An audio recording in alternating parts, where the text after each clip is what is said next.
আগের কৃষি আর বর্তমানের কৃষি কিন্তু অনেক পার্থক্য। গতবারের কৃষি এই চলতি বছরে প্রায় ১,৫০০ কোটি টাকা মতো আমরা উৎপাদন করতে পেরেছি। বড় অনুষ্ঠানে এখানকার আজকে যে প্রধান প্রজেক্ট এটা হচ্ছে উত্তম কৃষি চর্চা। তো প্রথমে যদি বলি যে আমাদের উত্তম কৃষি চর্চাটা আমাদের নতুন আসছে স্যার ১০৭, ১০৮, ১০৮ খুব ভালো একটা ভ্যারাইটি স্যার, প্রিমিয়াম কোয়ালিটি চাউল, এটা এক্সপোর্ট কোয়ালিটি। এটা এবছর আমরা এখানে দেখলাম খুবই ভালো রেজাল্ট দিচ্ছে, খুবই রেজাল্ট দিচ্ছে এটা কোয়ালিটি। প্রিন্ট ও ইলেকট্রনিক মিডিয়ার প্রতিনিধিবৃন্দ উপস্থিত আছেন, বাংলাদেশ কৃষি বিশ্ববিদ্যালয় হতে আগত আমার ১৫ জন ইন্টার্ন।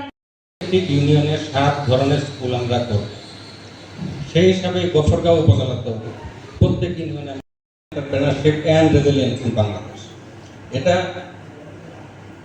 এই প্রোগ্রামের শতকরা ৮০ উনি উপস্থাপন করতে পেরেছেন।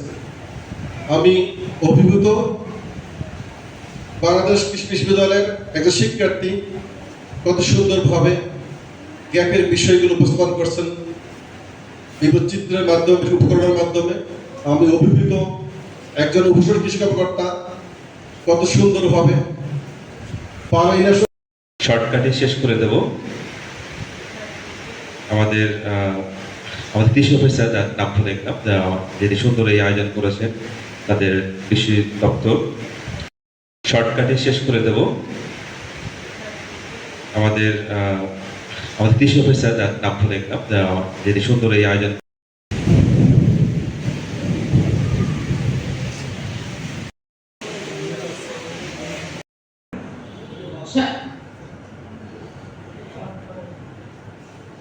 মোহাম্মদ ফজলুল হক, সাবেক